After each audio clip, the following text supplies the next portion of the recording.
बड़ा consumer market नहीं मिलेगा। तो अगर हमारी आज जो स्थिति है, हम उसमें से क्या बेस्ट कर सकते हैं। आइडियल सिचुएशन नहीं है तो सब कुछ आज ठीक हो जाएगा, एकदम ठीक हो जाएगा, मुझे नहीं लगता।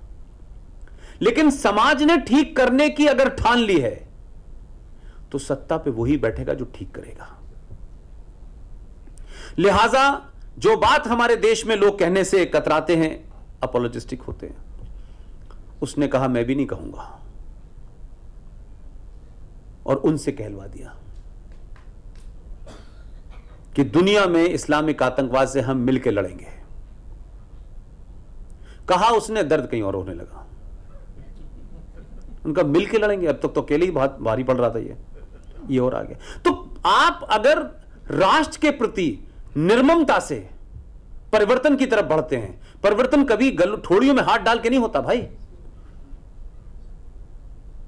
आप अपने घर में छोटे से बच्चे को दूध नहीं पिला सकते हैं प्यार से, एक चांटा मारते हैं, मुंह खोलते हैं, दूध डाल देते हैं।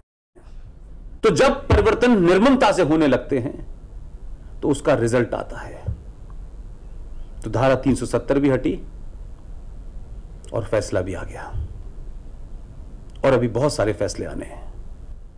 तो देश को, अगर हिंदुस्तान को या भारत को दुनिया को लीड करना है, दुनिया को लीडरशिप देनी है, दुनिया को बताना है, तो आपको अपने घर के अंदर की कमियों को दूर करना होगा। सत्ताएं आएंगी, सत्ताएं चली जाएंगी, ये नहीं आएगा, वो आएगा, वो नहीं आएगा, वो आएगा, कोई ना कोई आएगा। लेकिन एक बार नींव मजबूत हो गई आपकी, फिर उसके ऊपर इमारत हिलने वाली नहीं है। हमने सन 47 में जो बुनियाद रखी थी, उसका 70 साल में यही हश्र होना था कि ये दोबारा से मुल्क उस विघटन की तरफ बढ़ गया है जिसे रोकना मुश्किल है। क्योंकि हमने बीमारी को खत्म करके इसका इलाज नहीं ढूंढा, हमने कहा बीमारी को आगे बढ़ा दो, इसको अगला देखेगा। अब वो बीमारी ऐसी है कि उसे समाप्त नहीं करेंगे तो वो बीमारी आपको समाप्त कर देगी। तो आप अपनी पहले जो किताबें हैं, जो कानून है, जो उनको ठीक करें, और वो ठीक होना शुरू हो गए, इसीलिए देश में खामोशी है। लिहाजा मुझे लगता है कि अगर बंगाल में और कलकत्ता में लॉयंस क्लब के लोग मुझे बुला सकते हैं, क्योंकि जब मैं यहां आया और दावत मुझे मिली तो मेरी भी समझ में नहीं आया था कि लॉयंस क्लब के लोग तो एक दूसरे फ्रेम ऑफ माइंड के होते हैं। पता नहीं मेरी बात सुनेंगे नहीं सुनेंगे, मुझे संभल के बोलना पड़ेगा, पता नहीं मेरी कौन सी बात ठीक लगे उनको न लगे। लेकिन सुधीर भाई से मेरी लंबी बात टेलीफोन पे हुई। मैंने कहा सुधीर भाई, लॉयंस क्लब की जो मर्यादा है, जो उसकी परंपरा है, जो उसकी पहचान है, आप यकीन मानिए कि मैं आपको परेशानी में डालने नहीं आया हूं। मेरा सिर्फ इतना मकसद है कि लॉयंस क्लब के माध्यम से हो, किसी और धार्मिक संगठन के माध्यम से हो, मुझे देश भर में जो भी बुलाता है, मैं किसी से ये नहीं पूछता हूं आप क्या संगठन चलाते हैं।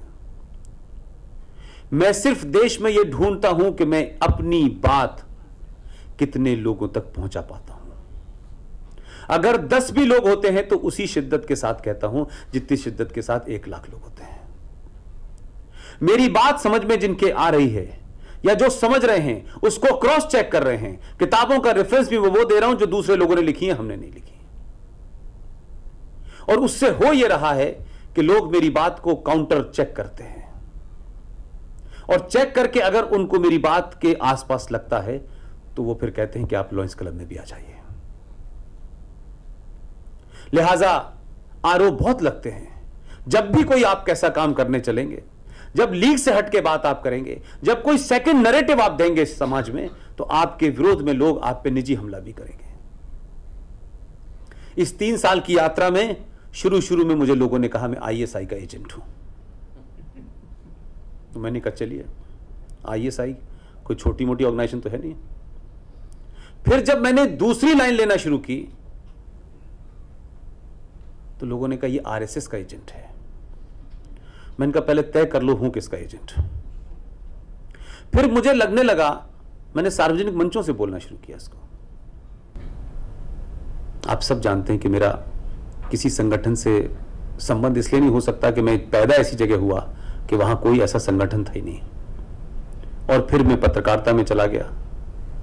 लेकिन एक दिन मैंने बड़े गुस्से में कहा, बहुत सारे लोग बैठे थे, मैंने कहा मुझे आरएसएस का आप एजेंट कहते हैं, आरएसएस के बारे में मैं बहुत कुछ जानता नहीं, मैंने कभी दावा नहीं किया कि आरएसएस क्या है, क्या करती है। उतना ही एक एवरेज हिंदुस्तानी को जो पता होगा उतना ही मुझे पता है। कुछ आरएसएस के लीडर से वैसी ही मुलाकात होती है जैसे आप पत्रकारिता करते हैं तो आपकी बहुत मंत्रियों से भी होती है। लेकिन कुल मिलाकर के मैंने कहा कि अगर कोई आरएसएस का एजेंट भी मुझे कहता है तो मुझे उसमें कोई दुख नहीं है। अगर मैं आरएसएस का एजेंट हूं तो फिर भी इसमें थोड़ी बहुत भलाई है, कम से कम लश्कर तैयबा का तो नहीं हूं।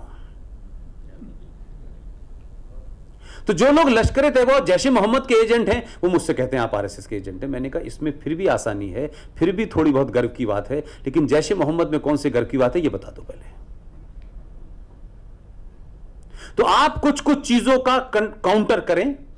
जो लोग इस देश में कहते हैं कि सरकार बर्बर हो गई है, सरकार ने कश्मीर में कर्फ्यू लगा दिया है, इंटरनेट नहीं मिल रहा है, लोगों को मारा जा रहा है, और वो मुल्क और वो लोग जो उसके यहां एक्सटेंडेड पार्ट है हिंदुस्तान में, आप जरा उनसे एक बात जरूर पूछिएगा। मैं उस ऑपरेशन को देखने गया था, उस हेलीकॉप्टर में था मैं जो पाकिस्तान आर्मी का था। पूरी दुनिया में यह मिसाल है ही नहीं कहीं। और क्योंकि हमारे यहां के अखबार बड़े सेलेक्टिव हैं, क्योंकि उनको अखबार बेचना है, उनको देश को एनलाइटन नहीं करना, अखबार बेचना है। पाकिस्तान के एक इलाका है जिसे कहते हैं फाटा, फेडरली एडमिनिस्ट्रेटिव ट्राइबल एरिया। वहां की लोकसभा में यानी वहां की नेशनल असेंबली में उनकी 12 सीटें हैं। और वो पूरा जो स्वात का इलाका है, आपके स्वात बहुत खूबसूरत वैली है, उससे खूबसूरत कोई जगह मैंने नहीं देखी। सबसे ज्यादा आतंकवाद पाकिस्तान में या दहशतगर्द उसी इलाके में थे, क्योंकि वहां सब ये आपकी अफीम वगैरह पैदा होती है। पाकिस्तान ने ऑफिशियली किसी से छुपाया नहीं, ऑफिशियली पूरी दुनिया में मुझे कोई मिसाल नहीं मिलती है।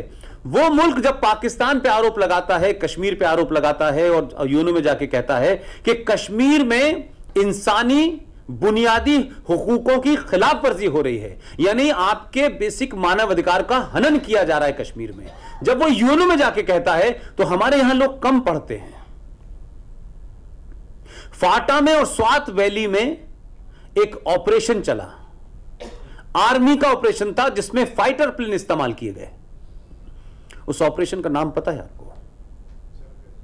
उस ऑपरेशन का नाम था ज़रबे अज़्म। इसका मतलब क्या है? मैंने अपनी स्पीचेस में कई बार लोगों को बताने के लिए बताया। उस ज़रबे अज़्म का मतलब है मोहम्मद की तलवार। आपने आतंकवादियों को मारने के लिए आर्मी का ऑपरेशन किया और कारपेट बम्बिंग की आपने, हजारों लोगों को मार दिया, क्योंकि वो आतंकवादी आपके इंटरेस्ट का काम नहीं कर रहे थे। वो आतंकवादी पंजाबी डोमिनेशन के खिलाफ लड़ रहे थे।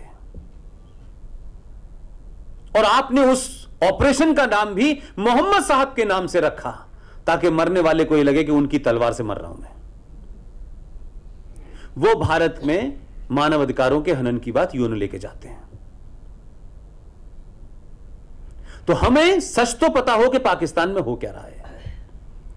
पाकिस्तान के टूटने की प्रक्रिया 5 अगस्त 2019 से शुरू हो गई है,